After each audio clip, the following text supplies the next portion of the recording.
We'll get underway in just a couple of minutes. Thanks for your patience, everyone.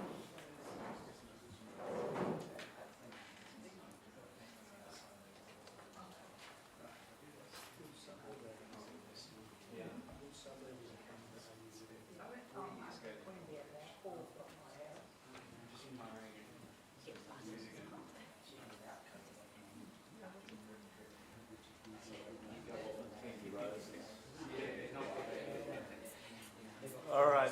Thank you very much, everyone.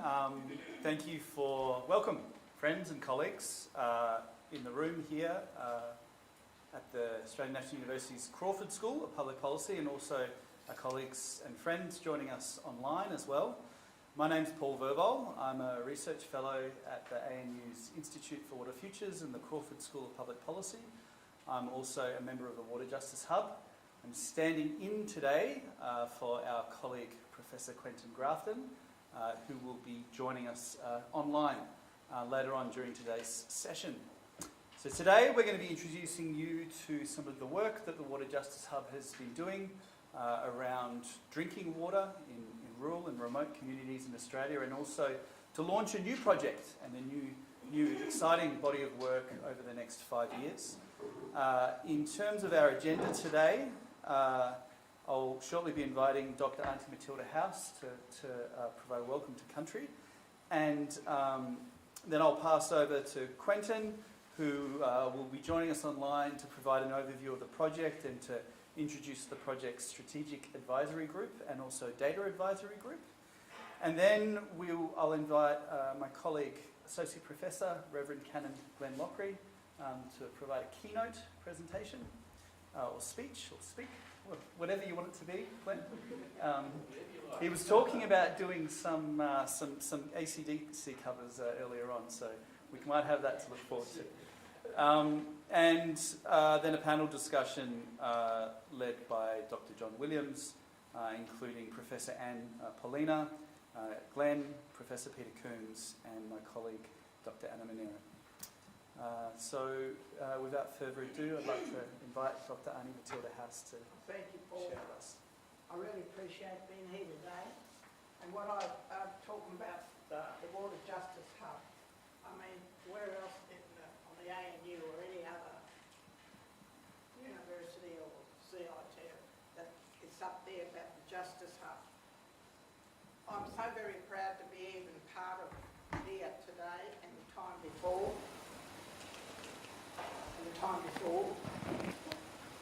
Like a cracked old record. But I really love being doing and welcoming people to the land of my country, to this beautiful land. You know, our waterways, that was a man-made lake, thanks to an American who decided, you know, what Australia needs is another lake. Destroy my river. So what can I do? It wasn't around in them days, it was the Menzies era. When the Westerns first come out, planted all other trees, willows. Oh well, that's life. We get on with it. Now we're here today to clean up all the crap. And that's what we're all about. There's no two ways about it. I talk to a lot of school kids from 12 down. They are the most important people on this earth. And still, nobody goes to talk to them in an educational way of our waters. You know, well, what am I? What am I, Auntie? What am I? They say. I live here, but I was brought up down the coast, or up the coast, the north or the south. And I said, well, if you were there, you're a salty person. If you was down here on a river, you're a muddy person.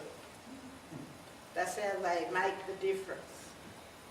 And then we get stuck into that knowledge that they are so dying for, how to look after their place on this earth. 12 down. Doesn't even get taught about in schools. It doesn't come into the equation. 12 down. And when I go to the schools, and I just go there anyways to have a yarn with them, you know, and they want to know why all those fish died in that river. They've seen it on TV. They're inquisitive. They want to know. They want to look after our places. They want to look after the land. The land is so important because there's riverbanks on that land. Cattle destroy it. It all ends up in our rivers. And as for the sea, salties, everything's happening there.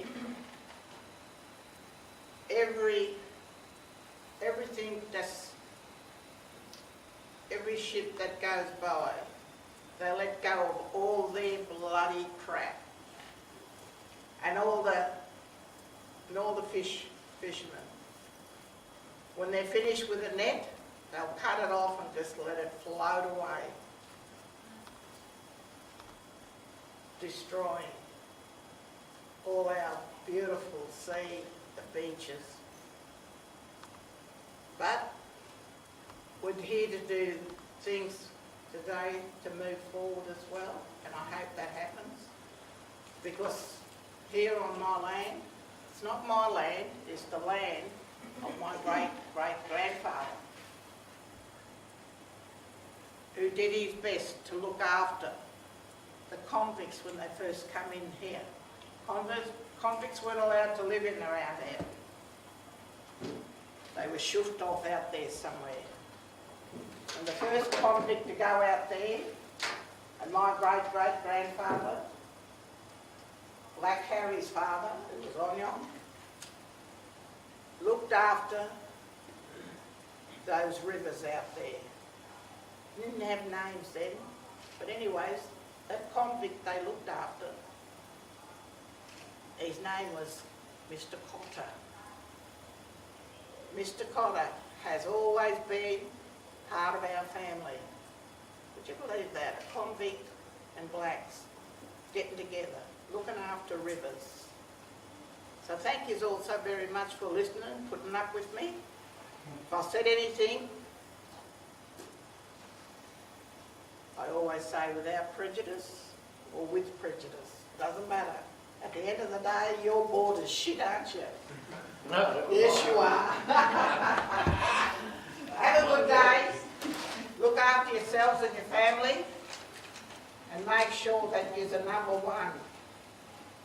To me, you're the number one, because we're there to look after things. And the waterways is part of our life.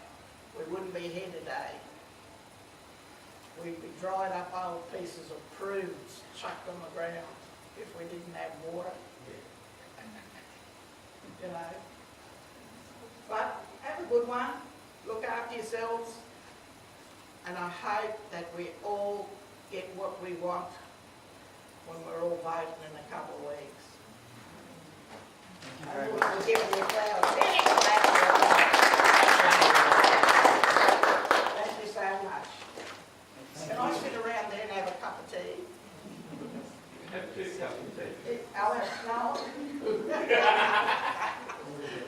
you very much. Thank you. See you, my brother. Yeah. Thank you very much, Auntie Matilda, for sharing your knowledge and your wisdom with us. And I think, yeah, the points about the curiousness of school children and the curiousness of children of trying to find out why, that very much resonates with the work that we're seeking to do. And with that, I'll pass over to Quentin, who's joining us now. Sharing your knowledge and your wisdom with us. And I think, yeah, the points about the curiousness of school children and the curiousness of children of trying to find out why, that very much resonates with the work that we're seeking to do. And with that, I'll pass over to Rich.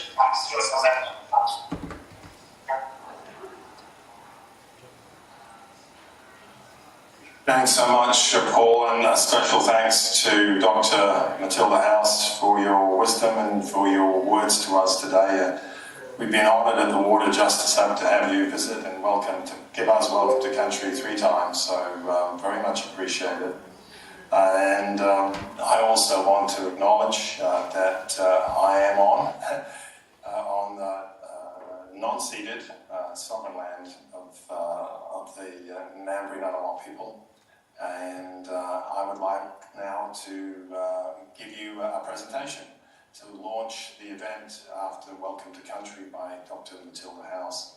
I'm sorry I can't be there in person. I am unwell and you don't want me there at the launch today. And so I wanted to give you just 4 slides to give a sense of a pictorial sense of what's happening in the water space from another perspective, not my perspective.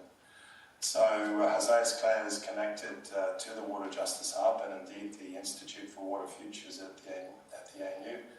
And he's from the Kimberley and a Boonama man, and that's his painting for us. And he gave some words that he asked us to share, which I'll pass on now, and it's very much connects to what Dr. Matilda House told us. So these are not my words, this is the words of José Clare, a young artist. Every water is connected, and in many ways. Every water has a story, and every story has a meaning. I think those are powerful words. It certainly goes well with the connectivity of ground and surface water that he has in his painting. So the words beneath are actually by Paul or Warrwa House, who's the son of Dr. Matilda House. And Warrwa works at the ANU, and there's been a series of seminars organised by the First Nations portfolio at the ANU. And this, in his own words, so these are the words of Warrwa, not my words. But I just want to highlight the very first word in Wiradjuri, and that's India Mara, and that's respect. And so if we want to respect people, we want to respect water, we want to respect country, we're going to have to do things differently to what we are currently doing. And the focus today is about drinking water quality. But I just want to highlight, and of course you see it in the picture by José Clare, it's not done in isolation. If we have too much water being extracted upstream, if we have contamination and pollution, if we have all the things that affect the country and the water, then that will affect drinking water quality. So this is a holistic approach that we need to think through, and we haven't been so successful at it, at least in remote communities in Australia and in many parts of the world. So before I go to the next slide, I just want to highlight that although this issue is a global issue, I do want to highlight, and you'll be hearing it today from the panel, it's very much an issue for Australia and for Australians, and particularly in remote communities. At a global scale, a little over, we don't know precisely that number, over 2 billion people don't have access to safe drinking water. And most of those people, about 70%, live in rural areas around the world. If you take Australia, where there are communities, primarily rural and remote communities, the proportion is much higher. So in other words, the proportion of those people who don't have access to safe drinking water, as defined by the panel, and I'll talk through in detail later it's a much higher proportion, much higher than 70%. So let's go on to the next slide and bring ourselves back into the world of what this launch, in some sense, this event is about. Is we have been very fortunate, the Water Justice Hub, to get some philanthropic funding through equity trustees to a legacy, and it's up to 5 years of funding. The funding began just a couple of months ago, so if we can deliver on what their expectations are, we can deliver for the communities that we'll be working with, then hopefully I expect we will carry on for another 5 years. So I just want to highlight what the goals are to improve public health outcomes in Australia. Remote Indigenous communities. That's the key goal. And how's that to be achieved? Well, there's a number of things that have to be done to deliver that.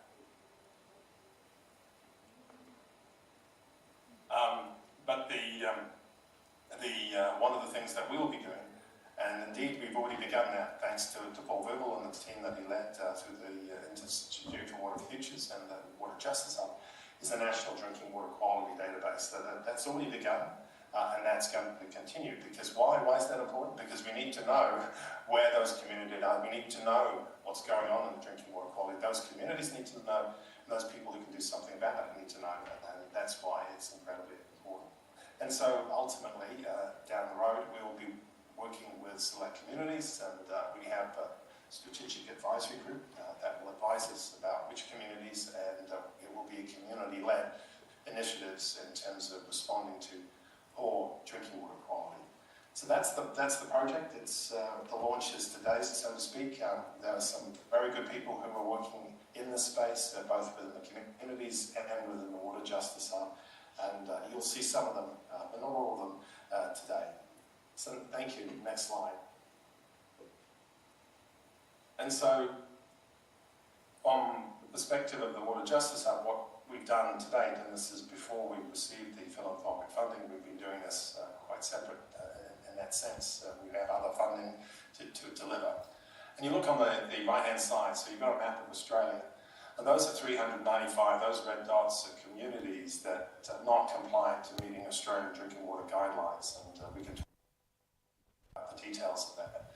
And as you go around the map of Australia, you'll see the aggregate benefits. Now those aggregate benefits are from a survey of Australians, and that survey asks questions of Australians to respond to in relation to their willingness to pay. Anna Manero will talk through the details about the benefits and how we calculated them. You can see a summary of that on the right-hand side of the screen, the benefit calculations. On the other side, you see the costs. And so the costs are the incremental costs that are necessary to bring communities up to the standard that we would like them to be at.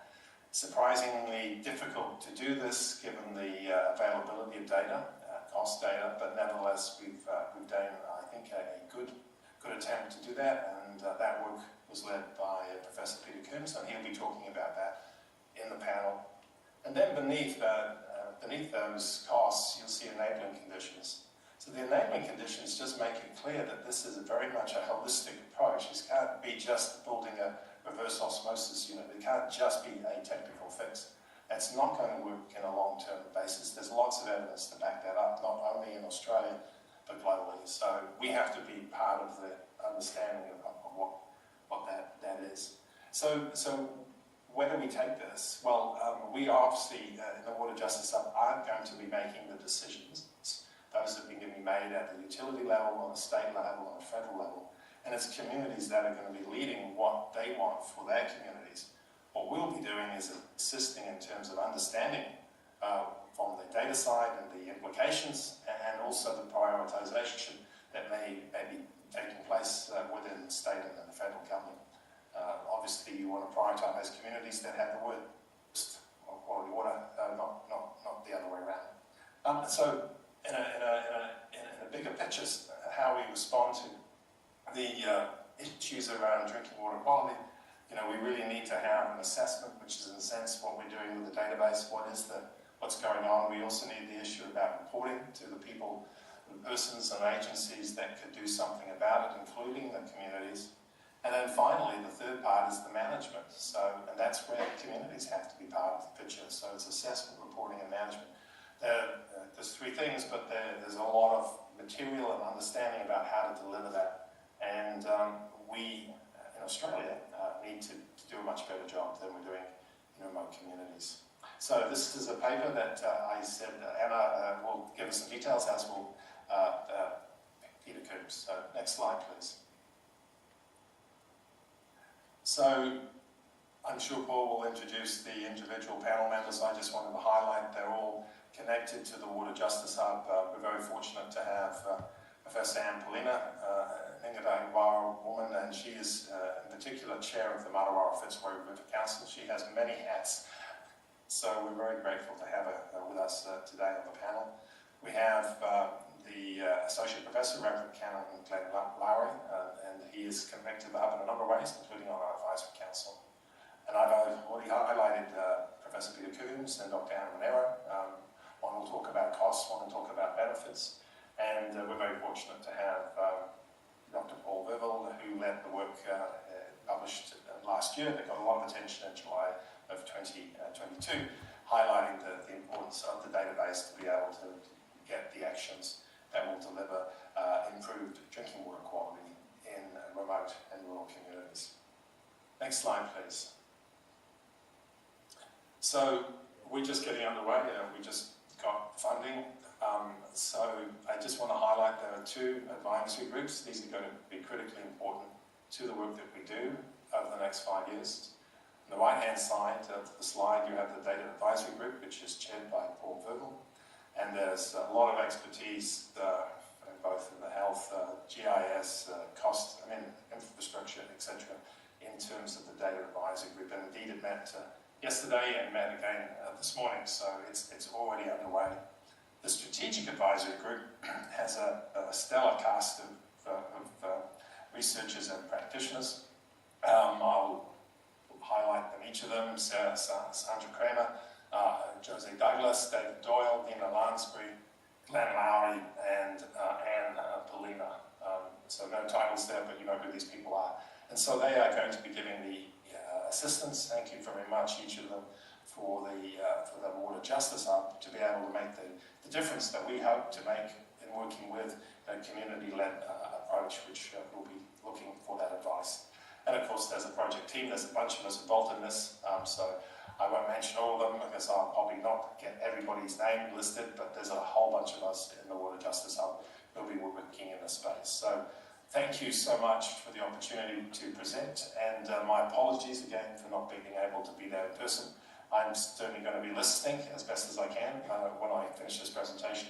I thank you all for coming to join us, and I very much look forward to the panel discussions today.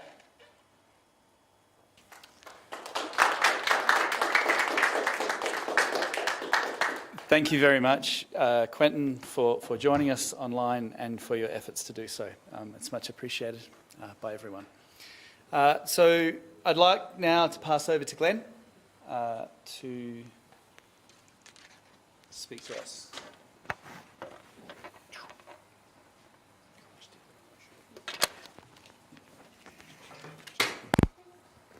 I'll put it in your pocket. It's all right, we're good friends. Yes, we've been to the desert together. Darryl Rinya Badu, Wiradjuri, Yawanadi, Glen Loughrey, Gowambana, and Yaradu Marang. Just, I'm proud to be Wiradjuri. My name's Glen Loughrey.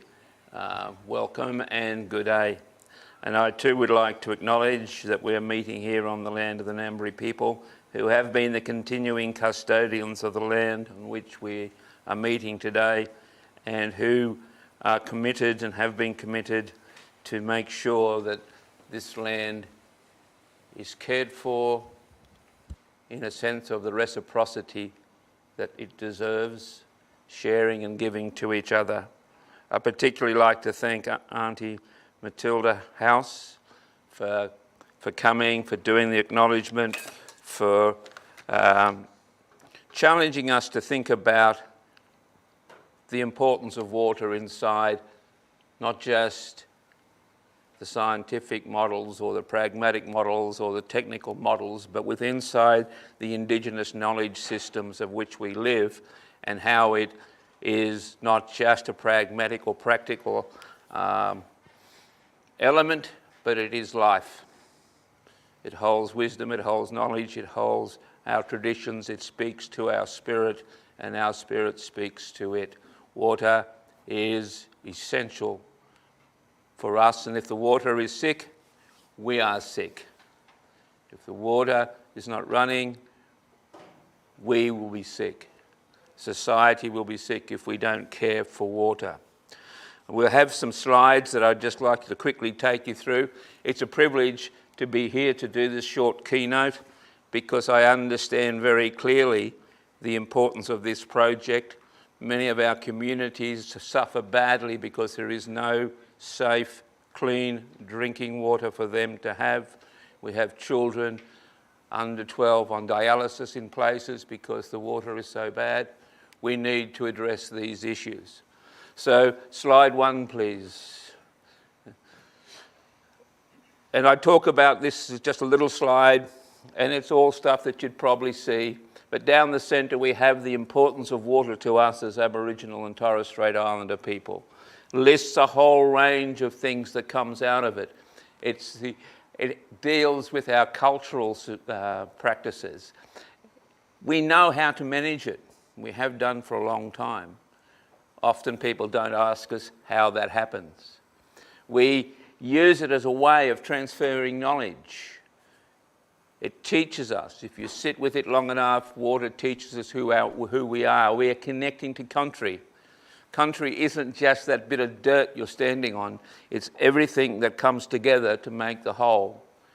And we know that if we do this water, and if you listen to us, we can inform your scientific practices. On that side, on your left, are the 2 key things that I see that we need to do if we're going to work in this space over the next 5 years to bring about the kind of changes that we need to see at implementation, but also at the knowledge and the wisdom bases on which we work. And one of the key things that we need to remember is that we need to give Aboriginal or Indigenous knowledge systems this equity with the Western scientific model systems. How do we judge quality of water? You will judge it by measuring it. We will judge it by what it does. How it gives life. Which way the birds are flying. What's growing and what's not growing. And those kind of knowledge systems need to be built into any practice that we do if we're going to begin to deal with clean water, the need for clean water. Hello. The need for, do I have to go back to the beginning? The need for clean water for our people. We need to understand that none of this is going to happen in a hurry. But we're going to have to sit in spaces with people to hear and, as Auntie Anne Poelina wrote in one of her articles, learn place. Simply taking scientific knowledge and practice and placing it over the top doesn't work. What you have to do is take that knowledge and lay it on the ground and let the two have a conversation. And on this side, we deal with those people who are going to give what we talk about legs, the policy makers, and the kind of things that we expect them to look at. In all of this, we must retain for Aboriginal people full and free and informed consent, and a collaboration that is more about listening than telling, and about getting ourselves educated about place. It's very important. It's a project that deserves our 100% support, because without clean water, and plenty of it, as I said before, society becomes sick. Next slide, please.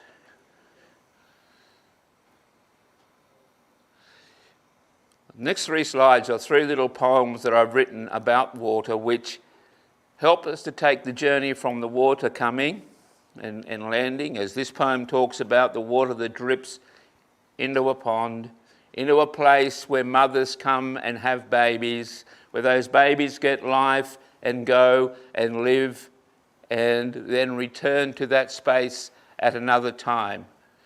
I fall here, dripping down the sandstone, weaving time between the rocks, under the foliage, reaching out precariously, settling in the moss, on my journey to the clear pools below, where mothers come, babies are born, and life begins again in this harsh land.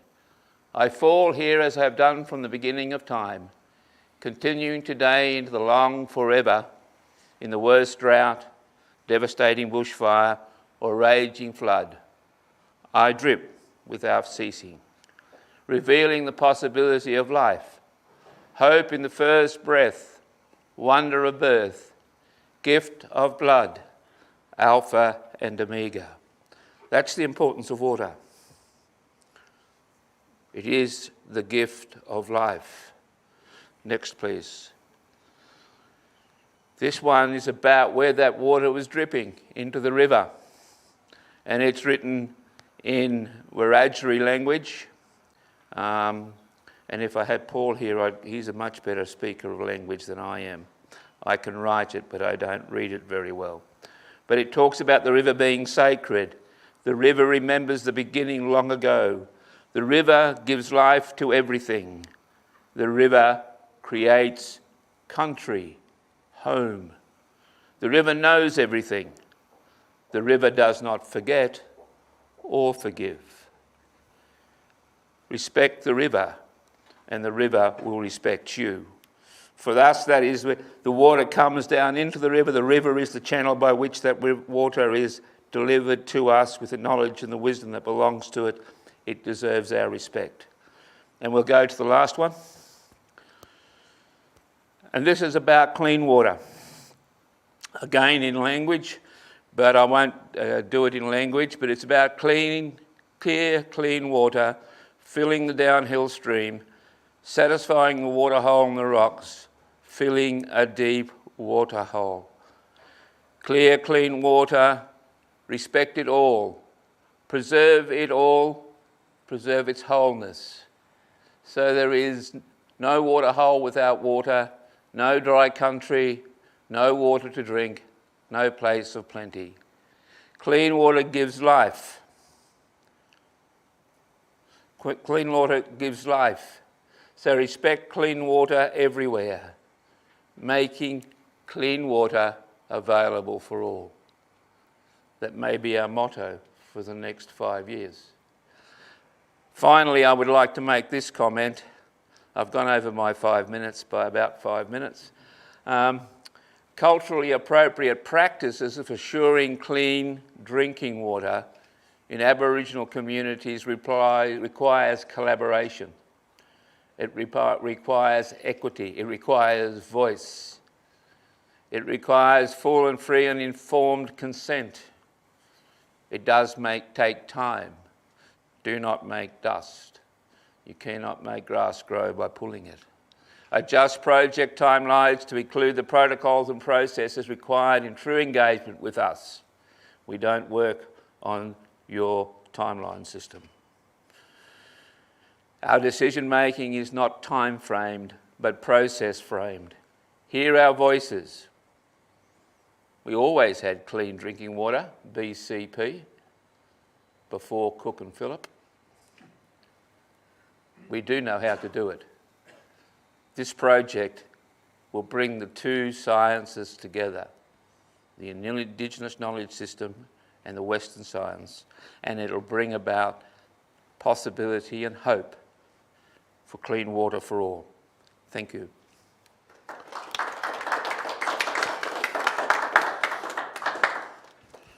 Okay. Thank you so much, Ben.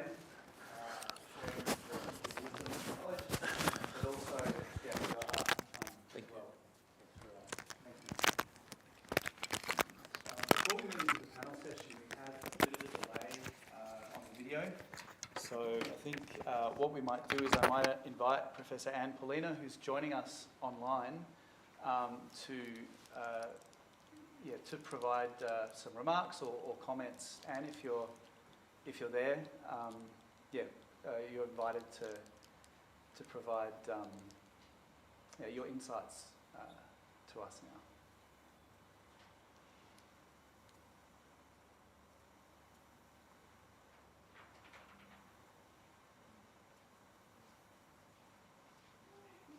Okay, well, maybe what we might do is I might invite John to come up and moderate the panel, and perhaps when Anne catches up with the delay or when she's available to speak to us. Oh.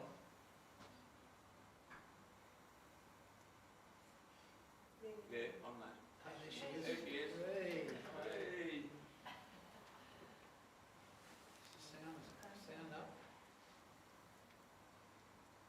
She hasn't got sound. Can we do it right here?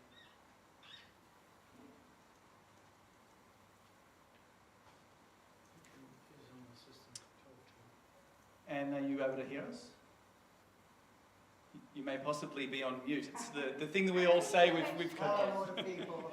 Look, mabangimbi, ngajenu nilawala in Poelina, ngayu imbalo or man and ngamandikara nganga in the Kimberley, ngayu home. So I also, just then in my language, can you hear me? Give me the thumbs up. Yes. Yep.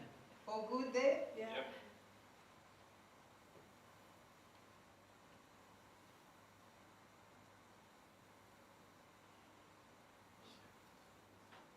You're muted now. Yeah, so I'm trying to operate two computers here, so please forgive me, I'm in the white man's technology and it's confusing. But thank you for giving me the thumbs up. What I said in my language was good morning. I want to also acknowledge the traditional owners and the custodians of the living water systems of Canberra and pay my respects to them. What I said in my language was Ngayu i Martuwarra, which means I am a woman who belongs to the Fitzroy River. So with that comes all of the things that Glenn spoke about: respect, building a relationship, reciprocity, but most importantly, responsibility. Responsibility from a moral obligation to protect a living water system who has created our identity, our law, our rules for engagement. So I just want to add to Glenn's story in terms of we as Indigenous First Nations Australian people were and are and remain the first people who created the water industry that we looked after from the beginning of time. And that relationship always looked at it from a regional watershed perspective.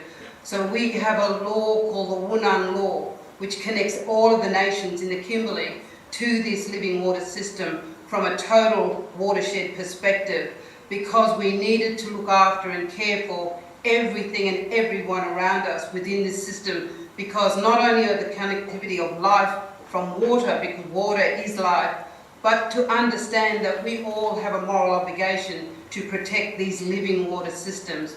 We talk about them as living water systems because they hold memory. Water has its own DNA, and so it's very, very important to think of it as having its own value. The Martuwarra i Martuwarra, Ngayu i Martuwarra means the river has created my identity. It has given me the rules for our law in terms of how we look after land, water, people, and the environment, particularly our non-human kin. So this conversation around water is one of complexity. And what we're saying, and why I've joined this new project that Quentin and the Water Justice Hub are leading, is because we are dealing with complexity. Yes. And when we deal with complexity, we need collective wisdom. And so Indigenous leaders like Glenn and myself and Joseus and all of the amazing people who have been on this water journey really believe that we need to come together. We need Indigenous science, not just traditional ecological knowledge, Indigenous science. We were the first everything, and it's not an ego, it's an eco conversation. That why would you not choose to bring in Indigenous wisdom? And so the leadership of Professor Quentin Grafton is doing exactly this. We all need each other. We're talking about complexity of science, but we're also talking about these knowledge systems that have been built from our constant engagement and responsibility with this country, Australia.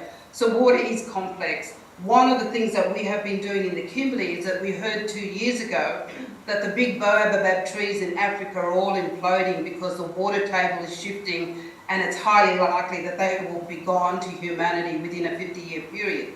So one of the things in the Kimberley is that we have the only other baobabs population in the world, and so for the last 2 years we've been working with Indigenous scientists and Western scientists understanding what is actually going on in this place. So the story that we'll want to share, and I'm sure all of you sitting in the room are aware, country is changing. Living water systems are changing. We look at the story of the Murray-Darling Basin and we go, how do we prevent this disaster occurring anywhere else? Particularly when we look at places like the Martuwarra, the Fitzroy River, which is globally unique. There is not another river system like this anywhere else on the planet. And so how do we develop this ethics of care and love for these living water systems, particularly our amazing rivers in this country? So one of the things is obviously is that we learn from what else is happening from other Indigenous people across the globe.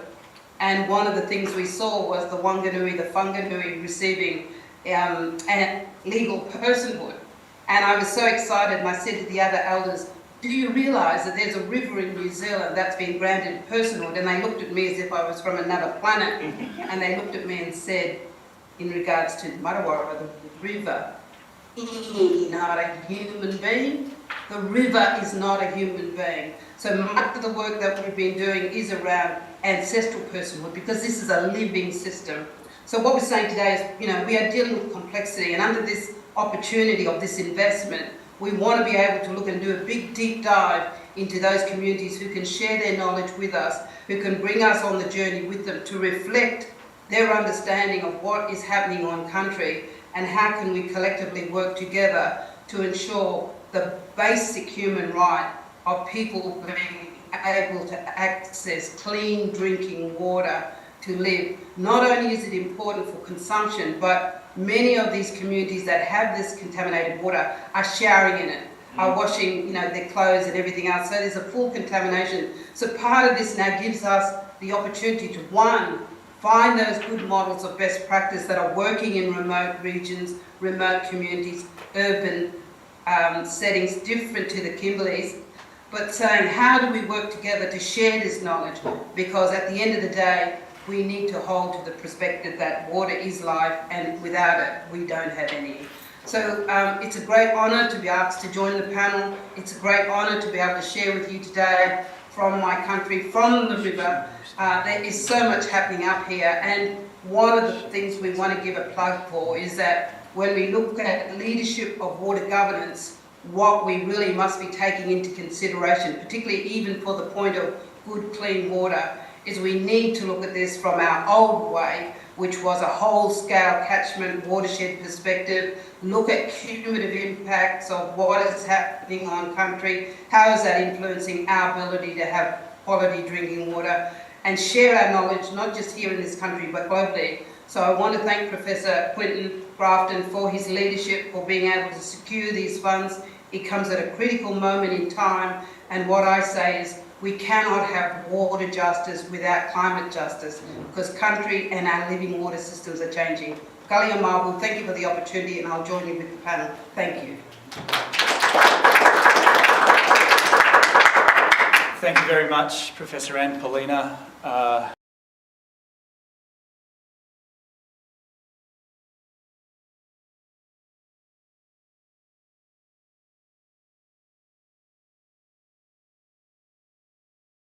Thank you so much, and we're very fortunate to have you as a member of the Strategic Advisory Group for the project. I'll pass us over to Dr. John Williams, who will moderate a panel. There you go. Thanks, John. Thank you very, very much. It's a great privilege to be here, and thank you to each of you being part of this process.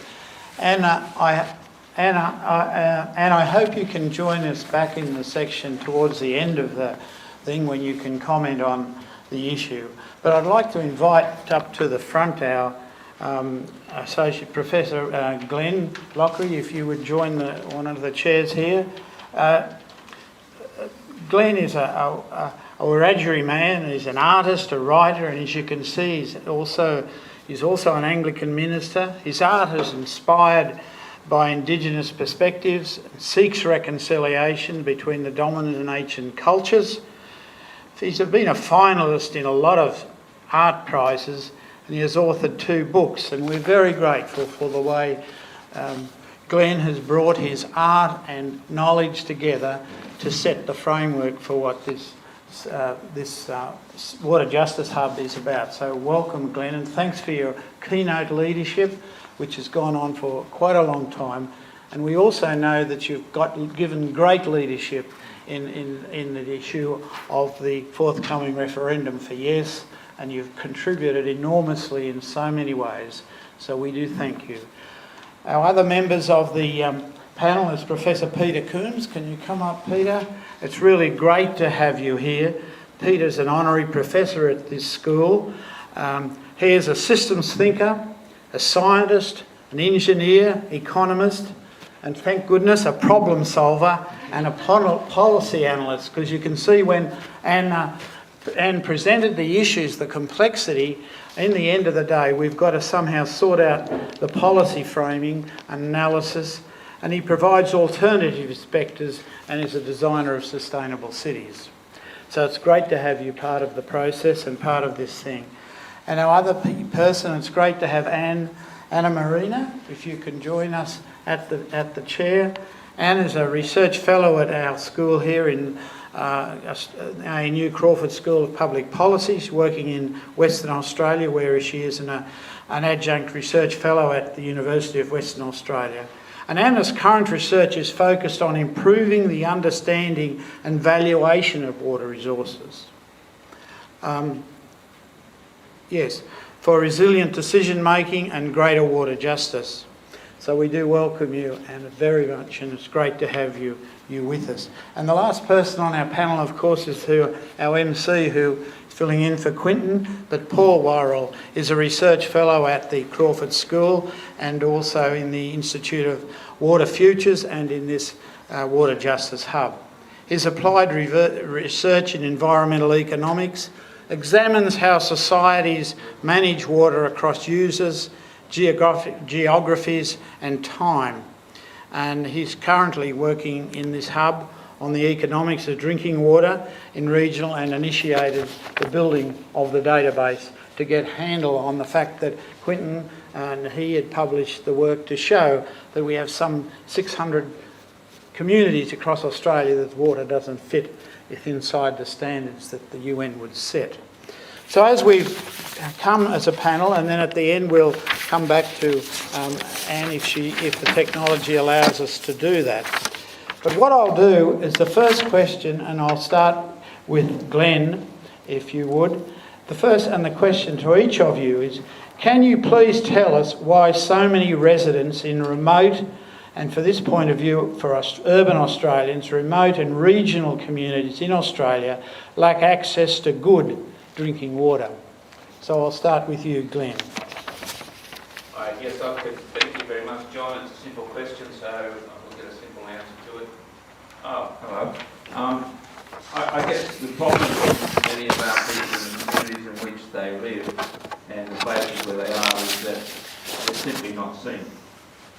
They don't have a voice, they don't have the capacity to have anything that other people particularly want or need.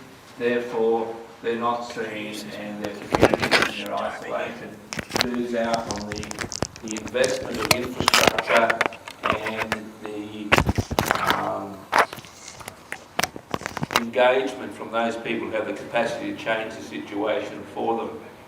So I think the first place we start, we have to give them a voice in this conversation and act not so much as somebody that has the solutions to their water problems, but someone helps them to speak about what their water problems are, what they see the solutions are, and how we can help them to be articulate in pressing their case forward. We often find our communities, though, are also, and Anne mentioned it before, that regional overview of how water works. we often now have communities living on water sources that were never meant to deal with that kind of population, that kind of industry, that kind of agriculture around it. Yes, they were effective for us when we were small groups of people moving backwards and forwards, following the flow of water, following the flow of the weather, in tune with that. But they're not built to deal with the need for infrastructure to manage larger groups of people. So we have a source that is not able to manage what we've placed upon it and asked of it to do. So I think there are a couple of things initially that I would say, but primarily I believe that most of those people in policy-making positions don't take seriously the voice of our people in remote communities because they're isolated, out of sight, out of mind, and they're small. Thank you very much, Glenn. And Peter, would you like to address that question again? Can you explain why so many residents in our remote and regional areas do not have access to good quality drinking water? There you are, Peter. Well, basically we need to listen and ask, which Glenn has said. But beyond that, we're a very big country and we tend to think about water as an industrialised capital city, single solution, single scale sort of outcome. Yep. But it needs to be a bottom-up. I'm a system scientist, which Anne talked about before. We are in a system, and the system is built from the bottom up from communities. And each of those communities has a fit-for-purpose solution that fits their environment and their culture. And when we start asking those questions, we might start delivering better solutions. But I think, coming back to your point, Glenn, we need to ask and listen. And then we need to acknowledge we live in a system that is a sum of all sorts of different communities, and then we might start realising that there's fit-for-purpose solutions across all of those communities that they want, and then we might start getting better outcomes. Yes, thanks, Peter. Well, it's really interesting to see that when you talk with Hosea Clare and he looks at the natural system, he uses the word system as translating out of his language, and you and I as a hydrologist have been arguing for years that we see the system and not just the river channel. Yep. Yeah. Yes, indeed. So, Anna, would you like to address the same question? I don't think I need to repeat it. You know, why is the problem that our regional and remote people don't have good quality drinking water in many instances? Thanks, John. Thanks, Glenn, and thanks, Peter, for your contributions. I think one of the reasons why this is still a persistent problem is because it's generally viewed as a minority problem. Yeah, absolutely. We talk about the 3%, the 2%, the 300, the 600 communities that are affected by poor quality drinking water. 200,000, 300,000, those are still small numbers. They're still viewed as a minority problem, and therefore these voices are not heard. So with the work that we've done at the Water Justice Hub, we have turned this upside down. We have demonstrated that this is no longer a minority problem. This is a problem that concerns all Australians. And how do we know that? We have run a survey across over 4,000 people who are representative of the Australian population, and we have asked them, would you be willing to support a program that delivers safe, good quality drinking water for all? And guess what? The answer is yes. I can't believe we are not doing this now. Yes. And not only they said yes, but we also asked them, would you be willing to sacrifice your own resources? Would you be willing to contribute with your taxes to this program? And they said yes. And although the program that is proposed, and this is a survey, is hypothetical, we have done the best practice applied in economics to try to control for those biases. And even with the most conservative estimates, we still get an overwhelming response of yes, it is everyone's problem. Thank you very much, and it's so important. That it's disgraceful, in my view, to think as Australians in a wealthy nation like this, we have 600 communities around the country that do not have water quality that meets UN standards. And we have, Paul, you of course brought a lot of that data together with help from Manero and other people. How do you see the reasons why our regional and remote communities do not have access, in many instances, to good water? Thanks, John. And yeah, thanks very much to my colleagues for sharing their insights. I would suggest that it's got something to do with the fact that lots of people on the Australian continent, they live in big cities, don't they? Yeah. Right? So for most of us in this room here today, and people living in Sydney and Melbourne, you turn on the tap, you're not worried about if it's safe to drink. Tastes right, smells right, looks right. Probably don't even think about it. And it's not even something that's on your radar that there might be such a significant number of people in Australia who don't have that basic access to drinking water. Safe, acceptable quality drinking water. And that's quite a hopeful thing in a way, because as Anna's work, and I remember talking to Anna about the focus groups that you were running, people were shocked. They went, what? Australia, we're one of the richest countries in the world. And we can't seem to figure this out. Now, this has been known as a problem in policy circles for a long time. The people in regional and remote communities deal with this every day, and they make it very clear. Even our national broadcaster, the ABC, has got a new article every couple of weeks saying that this is going on. So there's the knowledge question, and there's the awareness, but then there's got to be the action that comes after that. And so then that becomes a matter of collective responsibility. So we live in a democracy in this country.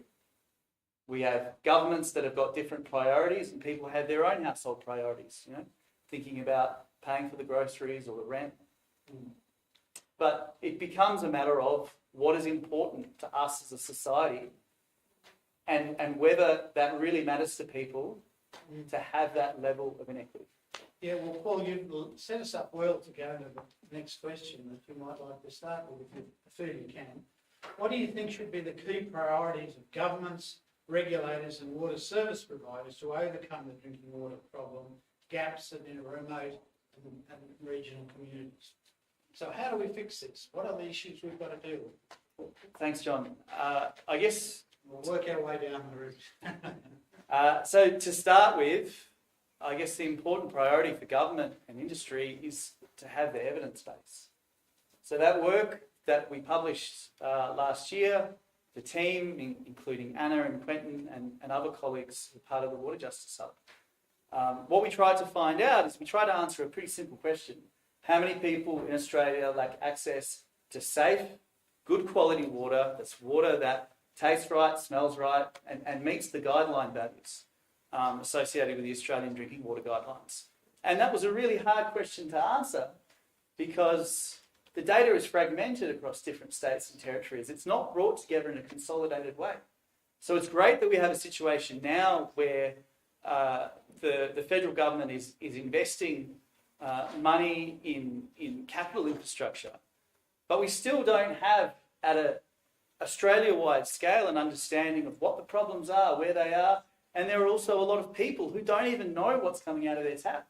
So in New South Wales, it is not a requirement for water service providers to tell people what's coming out in their water. They can go into the supermarket, get a can of soup and they know what's in it, but they don't know what's coming out of their drinking water. So, these are the sorts of things that if you have that evidence base, people have the information, and then they can advocate for change and tell governments and service providers what it is that they want, what they expect.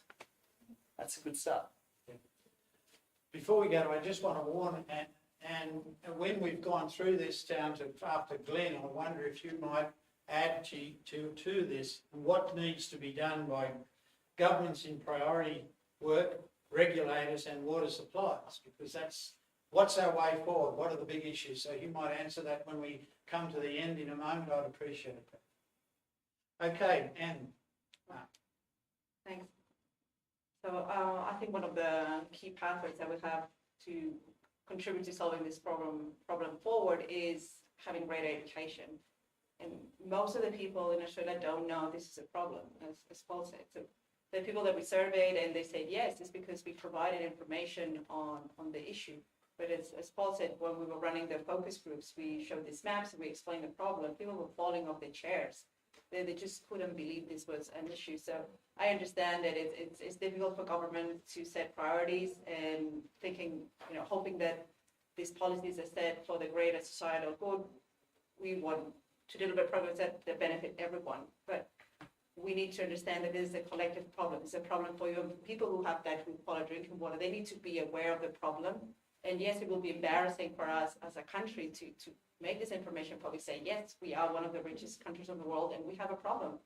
But on the flip side is we are doing something about it, and we'll have most of the population on board to fix this problem.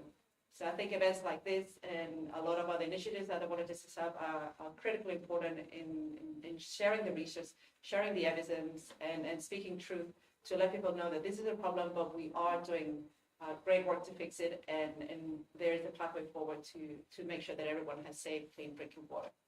Thank you very much. And now, Peter, you're a man with policy background, so you might put your emphasis on where you feel it is in policy, but what priorities of governments, regulators and water service agencies have in addressing this huge issue?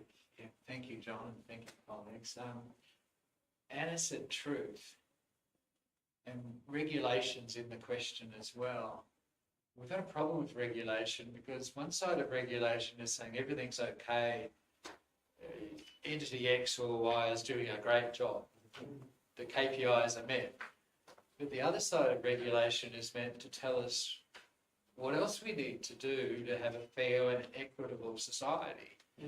So sometimes regulation, when it's gamed, if you like, or used to the letter of the law, can get in the road. And I think a bit of truth-telling, Anna, did we ask and did we listen? And did we change our regulatory framework because we live in a systems, and Anne told us before. So what is the system of water resources that are needed for a particular community in the Kimberley?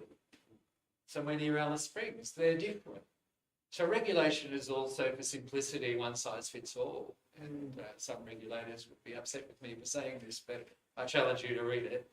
So policymakers have to realise in the modern era, our policies have to be flexible. I'm not saying you have AI policies, artificial intelligence policies, but you have to have flexible policies. You have to have governance people willing to accept that we get it wrong, because you only get better by the truth-telling and allowing yourself to make better policies, because none of us are perfect. All of us who've worked for a long time in the policy field have all made mistakes, particularly myself. But what we do as a society is learn from mistakes and get better. So we need to ask and listen. And I think that sounds simple, John, but I'm not sure we're doing it to the extent we need to do. And it's so damn hard to change any regulation. And it's usually based on a large utility when it comes to regulating water. Self-regulation. It's not fit for purpose. I wasn't going to go there, but I'm going there now, John. Self-regulation is not fit for purpose because we're only regulating a particular type of construct. We're not regulating all these, how we service small communities. And the answer might be a better, higher water quality target. It's probably going to be more about how did you talk and listen, and how did you respond in regulation. So that's very helpful, Peter. Thank you. Glenn. I think if people look at that map that Paul, Manero and others produced, they'll realise it's not just a First Peoples issue. Some of those communities are not necessarily primarily First People communities, and I think we need to, one of the things that policymakers need to be made aware of this is that it is not a minority situation. It affects everything, as Anna said. I think some of the things that needs to happen from policymakers' point of view is that they have to look at the Indigenous knowledge system, which already was set up to regulate, to assess, to manage water and water use within the communities in which those particular models were effective. Remember, we've got many nations that have all different ways of dealing with water, So we have to be flexible in making policies that allow for that. But good models don't just come out of a myopic scientific position or a myopic policy position. It has to be fully flexible and able to bring together all knowledge systems that will add to what we need to achieve. We need to understand that in Australia, my father used to say you never had more sheep on his farm that he couldn't manage in the worst possible conditions. And one of the things we have to think about is how do we stress our water areas? How do we stress our water supply sources? Policies need to be made to ensure that we don't stress them, that we allow them to be who they are so they can support, as Anne said before, with that custodial ethic of responsibility, respect and reciprocity. And I think it's just, we have to begin to shift the eyes that we look at these things with. We have to become and learn place. We have to shift. Is the knowledge systems that we bring out of this Western university academic model the ones that are going to address the issues which are capable of being addressed by existing or knowledge systems? We need to re-exist those knowledge systems to allow them to have power in those places to change what we're doing. It's a mindset change for policymakers, but it has to happen. Otherwise, we can continue to swat a fly with a hammer, and it doesn't work. Thank you very much. Now, Anna, and I don't know whether you're able to come in, can use your system up. Looks like it. What's your comment, if you can, on the issue of what's the priority for government, regulators and water service agencies to address this huge gulf where remote and regional communities do not have water quality that satisfies any UN criteria?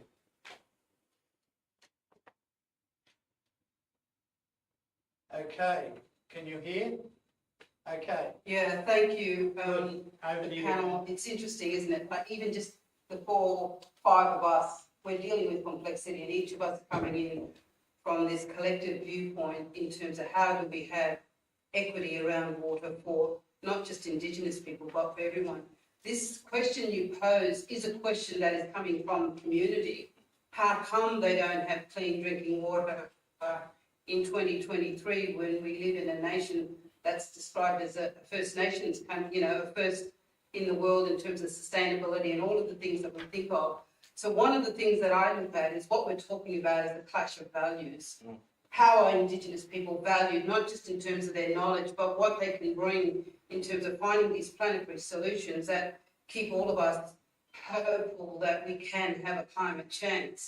So one of the things I'm wanting to just go back to is exactly what everyone's talking about. And it's interesting because with these clash of values comes values, ethics and virtues. And as Indigenous people in the Kimberley, particularly in the Martuwarra catchment, as I said, we govern for the common good of everybody, everything and everyone around us. And so it has always been from the perspective that these commons are for our common good, human and non-human being. The rivers as living ancestors needing a right to live and flow, living water systems valued because they hold memory, because of the value that they provide to life. So one of the things I'm saying is that when I respond back to mobs on the ground, I say, well, how do we do this? How do we come together and understand these systems? We, as Glenn has recognised as well as myself, we manage the oldest water industry in the world. We have understandings of all of the things that you're talking about, filtration systems, way watershed moves. We can sing the songs and tell you how water travels underground. This system science is still not known to Western science.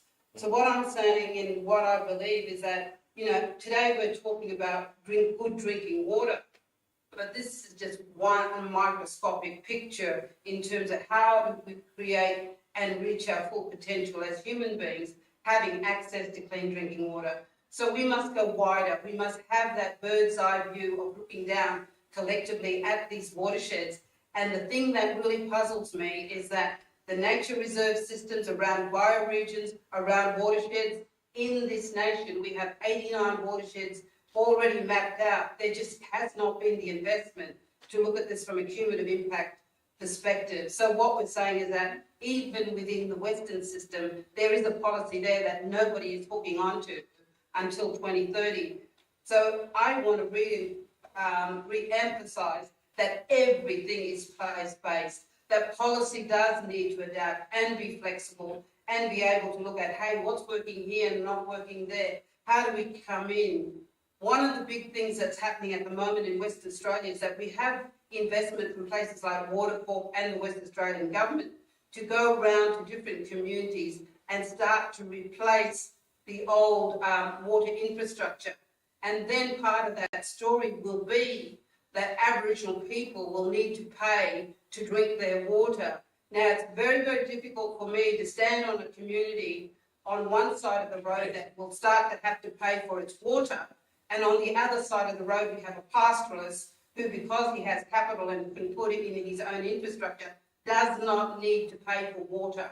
So it's very, very difficult when we're talking about justice, water justice and equity, for Aboriginal people to be standing this side, the poorest people on the land living on $14,000 a year, to go, okay, now we've got access to the infrastructure, we now have to start to pay to drink our own water. So there's big problems, and what I'm saying is that they're not beyond figuring out.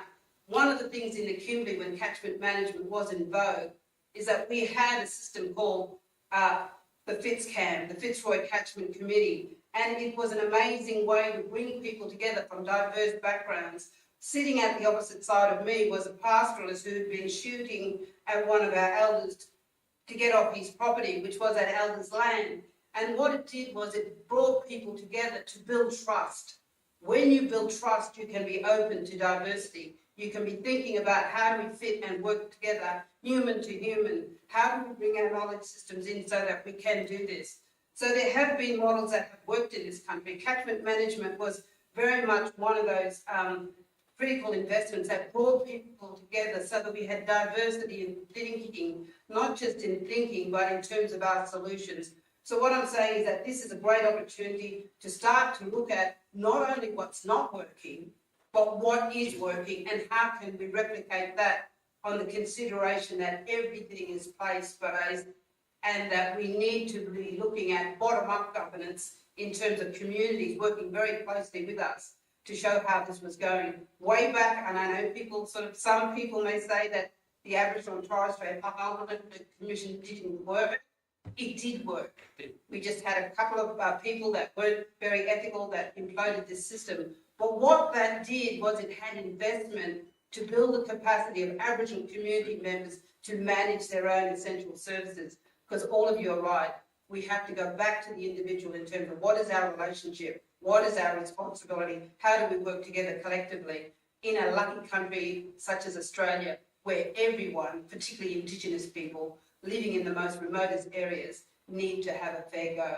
So thank you very much for the opportunity to join the panel. It's been amazing to listen to all of us. We all have the same message in terms of water justice, water equity. As I said, our people self-regulated our behaviour because of values, of virtues and ethics. And so now we come back to how do we regulate a system that is now being managed outside of our control. We need to bring it back. We need to reflect on how do we do this together? How does justice, water justice sit? And one of the things I'm saying is that country is changing. Climate change is real. We are saying that without climate justice, we cannot have water justice because our living water systems are drying up. They're changing. Keystone species such as birds are reserving their energy just to stay alive. So we need to see it in all of its complexity. We need to do this in full partnership with those communities. We need to look for the models of good practice in our nation and around the world. And we need to listen to the voices of Indigenous people in these regions who want to be part of this planetary solution. Galia Marvel, thank you very much. Well, thank you very much for a powerful statement. I think we deserve a round. And thank you for that leadership in a sense. And certainly in my limited experience, when you work with community like catchment management authorities, they definitely can work through a more equitable outcome than we've seen in the past. Now we move to Q&A, and I'm just not sure, Paul, how we want to do that. Maya, do we have some Q&A on the chat line? Yeah, so what we could do now is, if you like, thank you so much, John, and thank you, Anne, and for the rest of the panel. We have some time now for some questions and answers. And that's for people who are in the room here, but also for people who are online. In Quentin's stead, I can answer any questions people have about the particular project, but also, you may have questions for the panel as well. So maybe I'll open it up to the room to start off with. Does anybody have any questions that they would like to ask? Yeah, okay, thank you. I'll just come over. Thank you, Satha. So this could be a general question for the panel or an individual.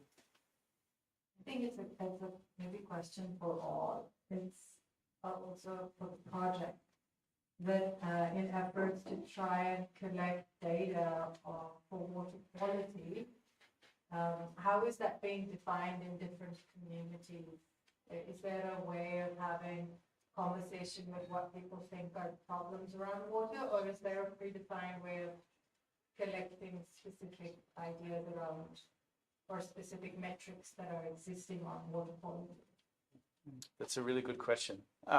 Peter, could I throw to you? We had a discussion about this morning. We had a discussion later on too. Thank you for the question. It's not as easy a question as you make out, and I alluded to what Anne was talking about before. It's named drinking water quality, but it's not really that. And we're actually debating whether or not we call it household or some other name, and the steering committee would come up with, because it's connection to country, the health outcomes from water aren't just from drinking. And the indirect health outcomes from not having the right water occur across all parts of hygiene, including mental health. So we're actually thinking about how best to describe that. So it's not just saying what's the measurement from your local water utility and a parameter from the Australian Drinking Water Guidelines. But we're on that though. We welcome that data. We also accept that the so-called aesthetic guidelines and the parameters and the physical parameters are actually very important to health as well. There's a bit of a confusion about, that's only a health guideline and the other parameters are not important.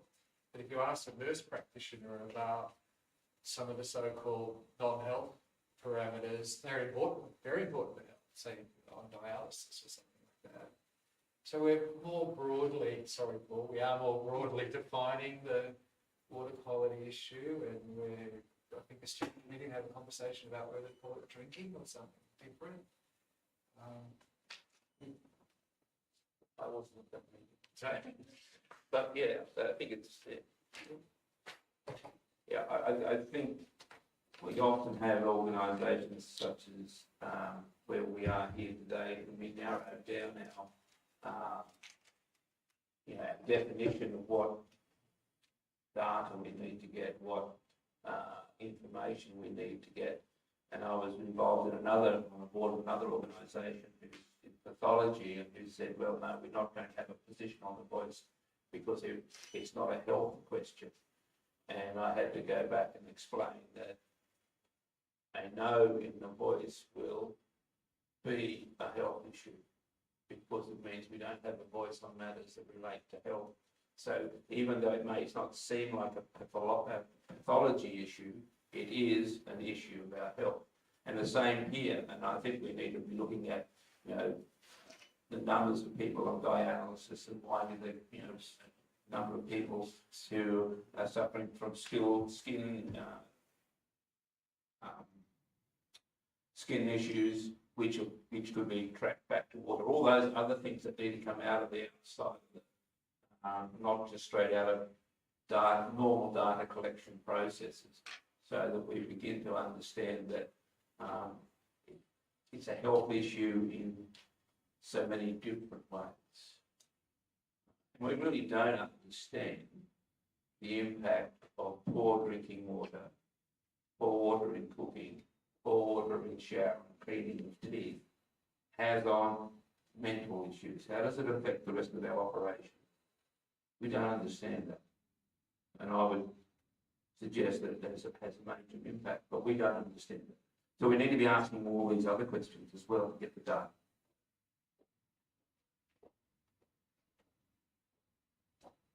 Thank you very much, Peter and Glenn as well. Anne, do you have any thoughts that you'd like to add in terms of the types of water quality data that we should be collecting and how to collect different forms of data and what data is?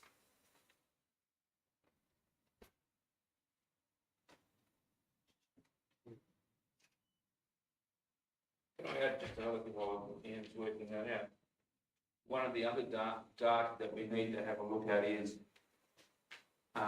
what's happening to our cousins in the water.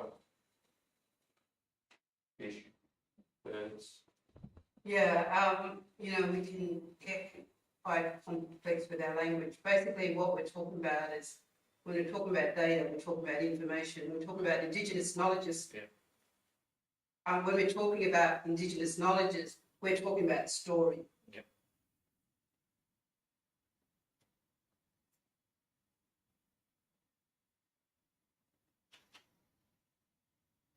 It's okay, we can just wait.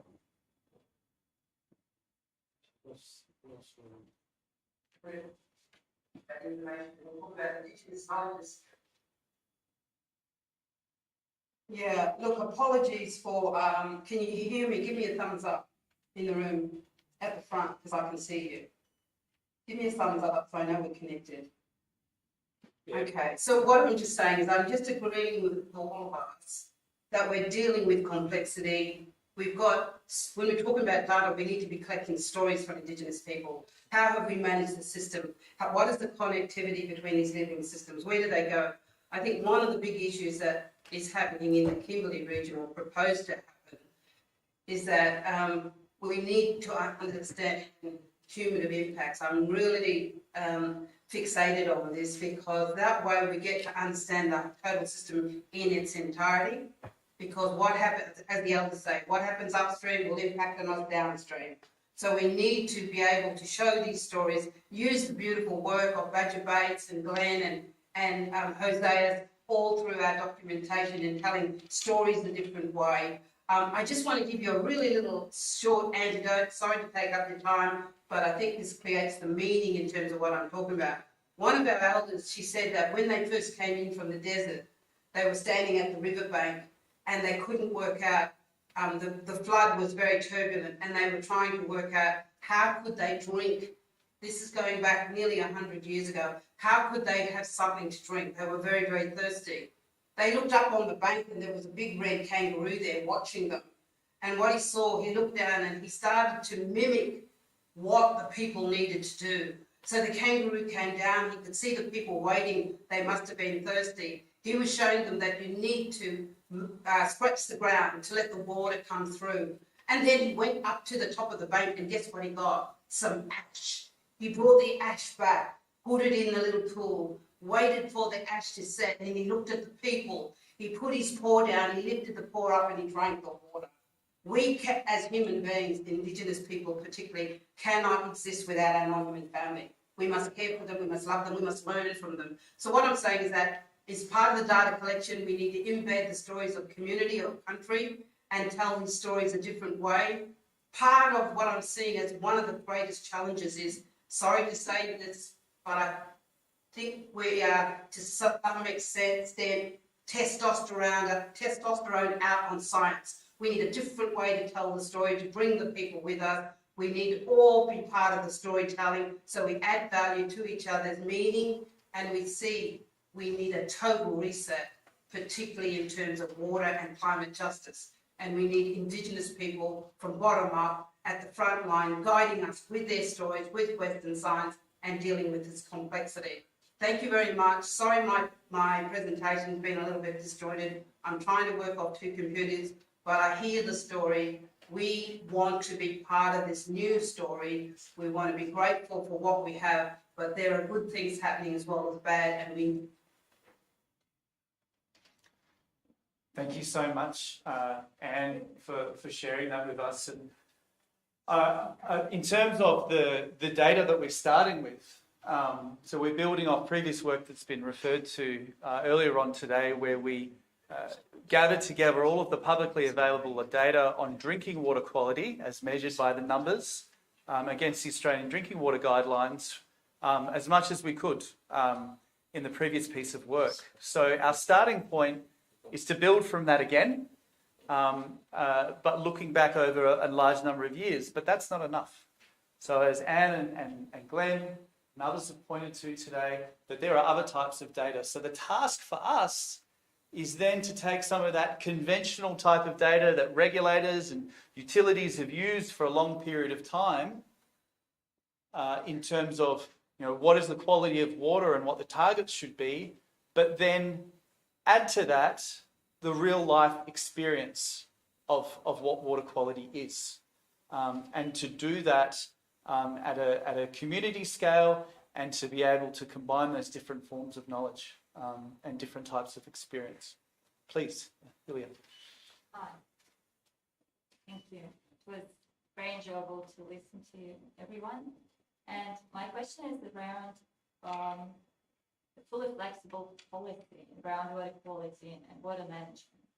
So you mentioned that it's required, but do you have any examples, real life examples, how it actually works? So that's my question. Thank you.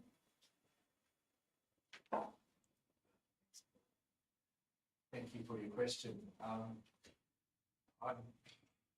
a bit of a policy wonk, so I used to listen to Parliament. If anyone's ever listened to Parliament, listened to speeches before regulation is passed, you realise that policies aren't something dictated in the bureaucracy necessarily. Our parliaments, our collection of people actually, in a flexible way, argue about what should be in legislation, whether or not we like what they say. So if you sit through a day of debate about a particular regulation in our society in one of our parliaments, you'll see so many different views and a willingness, probably not working the way we want it to in this regard, to be flexible to get to an outcome. So that we see it every day if you're into politics. So I'm not saying it's working the way it should, but that's one example. I've known a number of senior bureaucrats in my career, and most of the successful ones are actually flexible.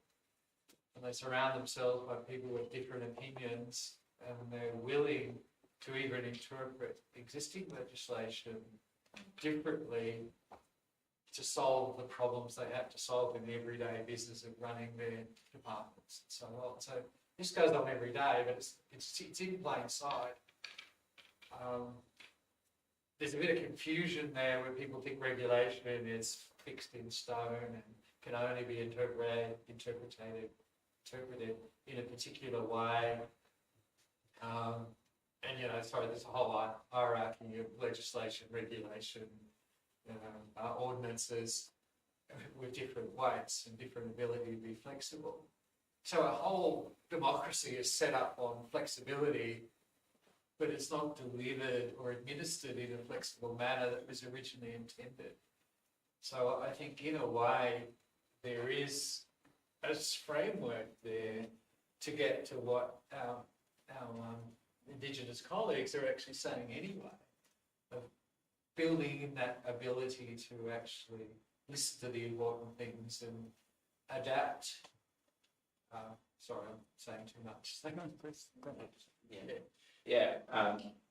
Peter's right in terms of how legislation and regulation is developed. But to answer your question directly in terms of water, At the moment, there are none of these models, if I'm not mistaken, and there may be, but not that I'm aware of, where we are flexible in how we manage the use of water for modern users and for traditional users, mainly because we're not at the table in those kind of places, and we're not heard in those spaces.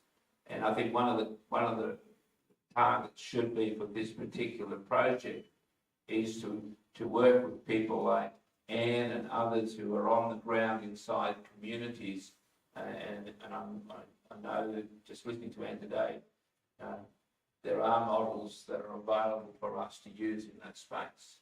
But we need to make sure that it's an opportunity we have in this project to come up with that flexible, bottom-up intersection of Indigenous knowledge systems and modern science that allows for flexibility in the delivering of services to communities, so that not even every Aboriginal community gets the same system, but it's flexible and it works. I think that's part of what we need to be looking at getting as an outcome from this particular project.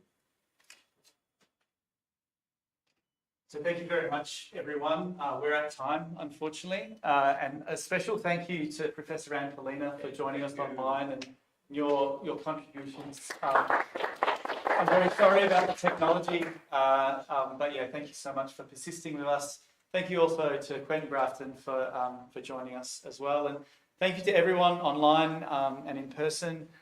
We will, if you're interested to find out more about the project, there'll be updates on the Water Justice Hub website. You also, please feel free to send me an email or send Quentin an email if you'd like to find more about the work we're doing. So thank you, everyone, and goodbye. I'd like to thank Mai as well. Yeah, Mai, you're a hero. Mai, nothing of this would be possible. Nothing happened Mai. without Mai.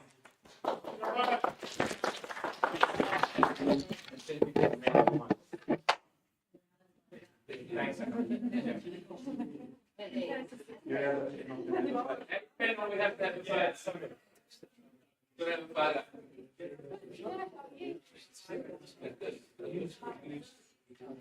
We're agreeing on that. Yeah, it's unusual. I think that you. Yes. I think it was good. Don't go in, and we're having a photograph.